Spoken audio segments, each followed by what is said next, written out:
Hello everyone, for those of you guys who don't know me, my name is Abdiel Velasco, and I will be talking about the Crucible in today's presentation. Many of you may actually already be familiar with this play. That is, if your high school English course required you to read it, or maybe you read it on your own. Regardless, for those of you guys who haven't read it, I'll be telling you a little bit about it today. So, The Crucible is a four-factor play written by Arthur Miller in 1952. The play takes place in the Massachusetts Bay, but before I get into that, I want to talk about a little bit about the writer himself. Arthur Asher Miller is an American playwright born in the date of October 17, 1915. Miller is mostly recognized for his 20th century works, and some of his most popular plays include All My Sons, A View from the Bridge, and Death of a Salesman. Arthur Miller, as well, had three spouses throughout his life: Inge Morris, Mary Grace Lattery, and also Hollywood superstar Marilyn Monroe. The Crucible is one of his most significant plays because of its history behind it. The play serves as an allegory of the fear for the Red Scare and the MacArthurism, which took place in the early 1950s. Miller wrote The Crucible as a way to show that rumors are destructive within society in general, and after this play was written, Miller actually got shunned a lot by many, including his own friends, for the idea that he was a communist sympathizer. Even though all of this critique took place, he was able to move forward, and he kept his work going. Later on, he eventually received 7 Tony Awards, 2 Drama Critic Circle Awards, and 1 JFK Lifetime Achievement Award.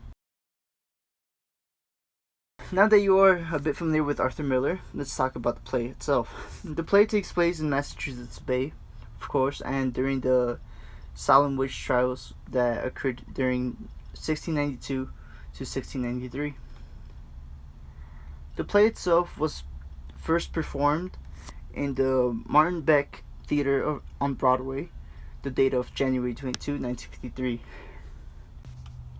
So the plot of this play actually starts with Reverend Paris crying out for his daughter Betty, who is ill. Dr. Griggs is sent out to cure her, but unfortunately he isn't able to. He then suggests that it might have something to do with witchcraft. Reverend Paris then doubts this, so he sends for Reverend Hale, an expert on the subject, to determine if it is true. Meanwhile, Paris proceeds to ask Abigail what happened, because he had previously caught her dancing in the woods earlier that night.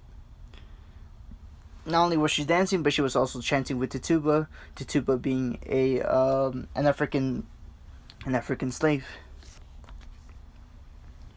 Trials were held in order to determine if the people called on were actually possessed, in which mostly everyone testifies guilty, in fear that they'd be killed or hung.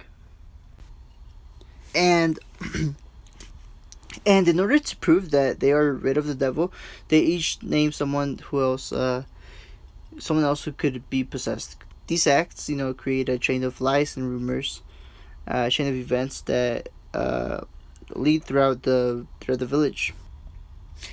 And these rumors were usually based off coincidences that people misinterpret, such as someone staring at logs which fall a few seconds later, and so these accusations eventually lead to a man named John Proctor.